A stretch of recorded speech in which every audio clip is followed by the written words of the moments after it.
m'appelle Thibaut, j'ai 38 ans. Je vis à Nice avec Vincent, mon conjoint. On a lancé la page Instagram Vintage pour mettre en avant notre passion pour le vintage et puis donner des petites idées, des petites astuces déco. Et pour l'anecdote, Vintage, c'est la contraction de nos deux prénoms, Vincent, Thibaut, Vintage.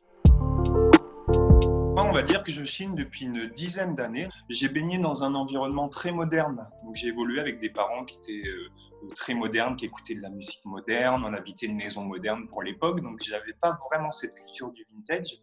Toutefois, j'ai de gros souvenirs très nostalgiques de mes vacances chez mes grands-parents, où là, eux, à l'inverse, habitaient dans une maison des années 60, donc vraiment la maison typique, cuisine en formica, les grands placards, les meubles en bois, le carrelage très marqué années 60, les tapisseries avec des grosses fleurs partout.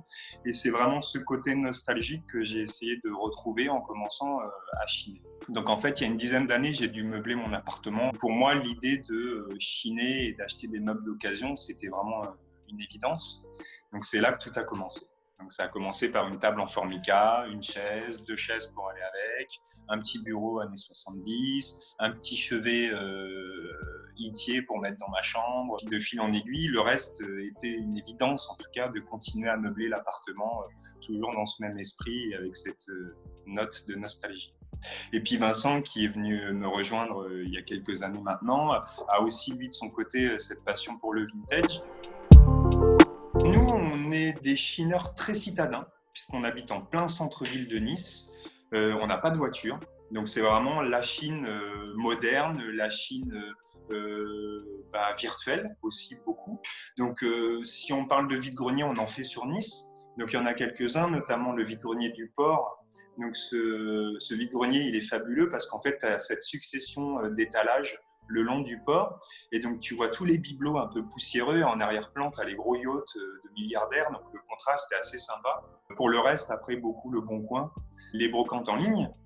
Donc, ce qui est cool, c'est que via Instagram, on en a découvert quelques-unes qu'on affectionne particulièrement. Il y a aussi les grands-parents, la famille, il ne faut pas oublier. Hein, c'est un super endroit de Chine.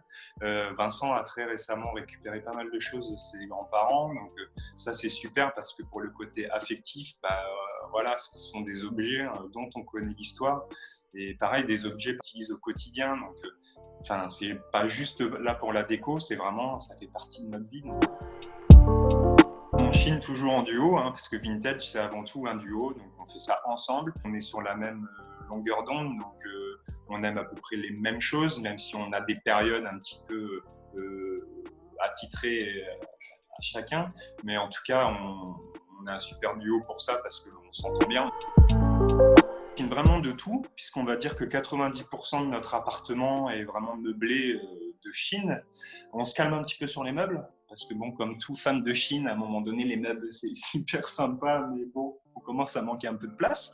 Mais voilà, ça peut être du mobilier, de la vaisselle, des objets déco. Pour moi, c'est ma gazinière Arthur Martin des années 60. La plus jolie à mon sens, parce qu'elle a aussi une histoire... et j'ai beaucoup de nostalgie quand je la vois et quand j'y pense. C'est un achat Le Bon Coin, tout simplement. Un jour, je tombe sur une annonce gazinière Arthur Martin, pas très chère, hyper sympa. Donc, je vais la chercher.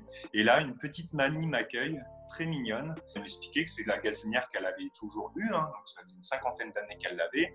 Donc, elle avait cuisiné des tonnes et des tonnes de repas dessus, des repas de famille. Enfin, j'ai senti beaucoup de nostalgie dans son histoire. On a commencé à chiner des jeux de société en bois. Donc ça, c'est assez récent.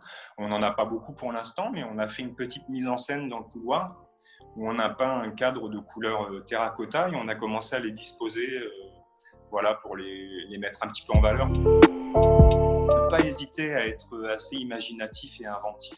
Aujourd'hui, pas hésiter à détourner un objet de sa fonction initiale, c'est ça qui va le rendre encore plus original et qui va augmenter l'effet déco dans son appartement. Je pense par exemple dans l'entrée, nous on a fixé un bloc de boîte aux lettres ancienne qu'on a trouvé toujours sur le Bon Coin.